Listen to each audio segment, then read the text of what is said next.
Welcome to our online connection for debate. I'm Mr. Bankston. I will be your instructor and evaluator for this course. Newman is offering incentives for your participation and progress in these online versions of our co-curricular classes. The incentives range from gift cards for restaurants and Amazon, all the way to unlocked Android phones and iPads. In order to participate in debate, you will need to take a position, the affirmative or the negative, on any one of the resolutions offered. You may choose any one of these resolutions, and you may choose whether you take the position consistent with the resolution or the opposite position, i.e. the affirmative or negative, respectively. The resolutions from which you will choose are available via a link below this or these debate videos. You will need to record a video of you arguing for or against one of the aforementioned resolutions. You will then need to upload that video to Google Classroom. The link to Google Classroom and the code for this particular class is directly below this or these debate videos. Those who upload credible presentations will receive something. But of course, the best presentations will receive the best incentives. So, how do you produce a good presentation? Start with good video quality. Most phones and webcams will shoot HD video, and many laptop cameras will shoot HD video as well, though you may have to go into your camera settings to adjust. We very much prefer that you shoot in HD. Secondly, look into the lens of the camera as if you are speaking to someone and looking into their eyes. Thirdly, give your presentation standing up. Now, I'm not standing up right now, but I'm also not receiving incentives for giving this presentation. You will. So stand up and feel free to use your body language to make your argument more persuasive. That said, keep it reasonable, though. You don't want to take away from the persuasiveness of your argument by distracting people with body movement. We're not dancing here. Then enunciate well. That means properly speak your vowels and consonants. Also project well. This means that you should be clearly heard in the video. And this doesn't mean that you need to be loud all the time. In fact, giving a persuasive speech requires that you vary the volume and the tone, this is called inflection, of your voice. Sometimes you might want to go down really soft and really low, even whisper, because this draws people in. But sometimes when you're building to a point, and it's extremely important that everybody understand the radical nature of the point that you are making, you might want to increase the volume of your voice. And then other times, you pause to draw people in. It makes them want to know what you're about to say. All of these are tools that you may use in a persuasive speech. But that said, you must always speak loud enough so as to be heard.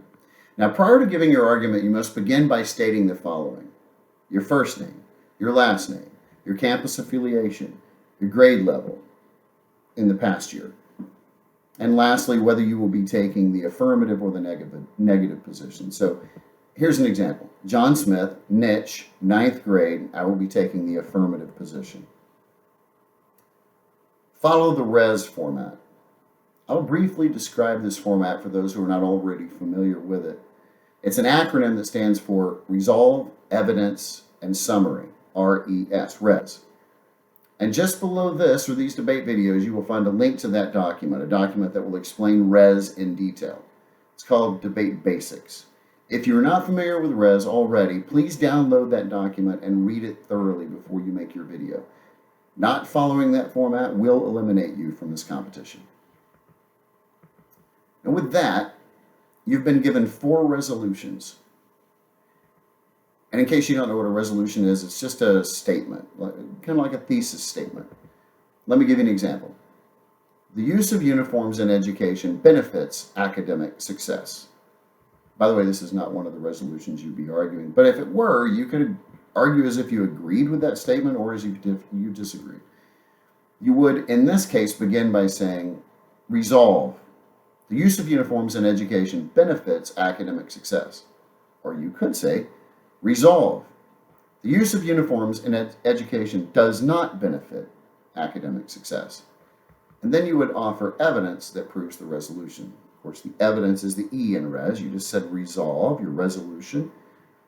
And then you give the evidence, and then you're going to give a summary.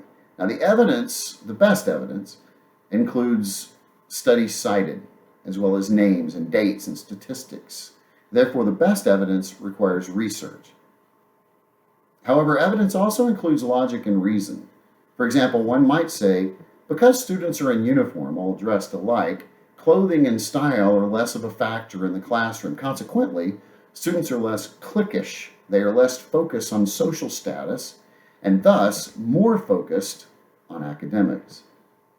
So that would be an example of using logic and reason to prove the resolution. And as such, a series of sentences would be sandwiched between the resolution statement at the beginning and the summary statement at the end.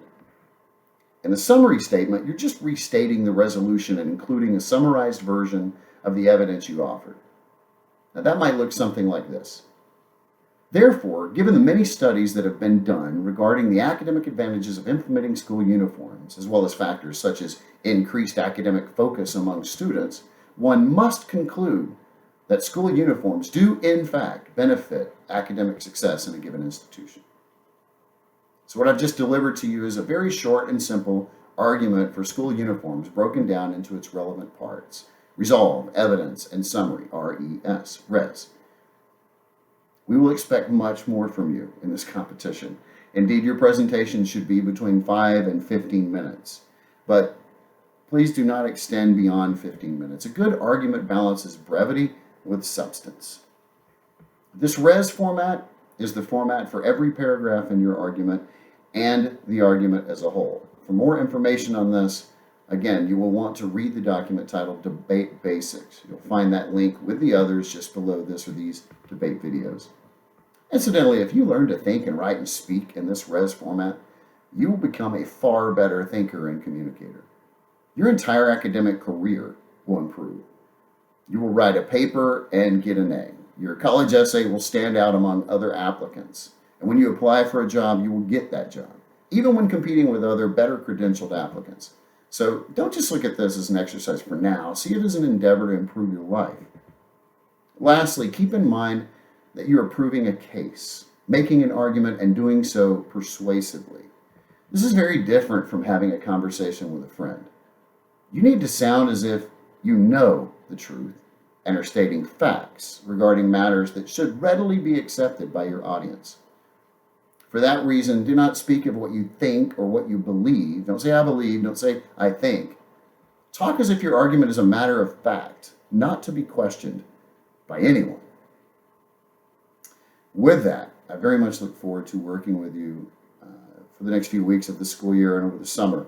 I will interact with you from time to time on the Google Classroom, and I will also upload subsequent videos on the distance co-curricular class page on the Newman website. Anyway, thank you very much. Good luck.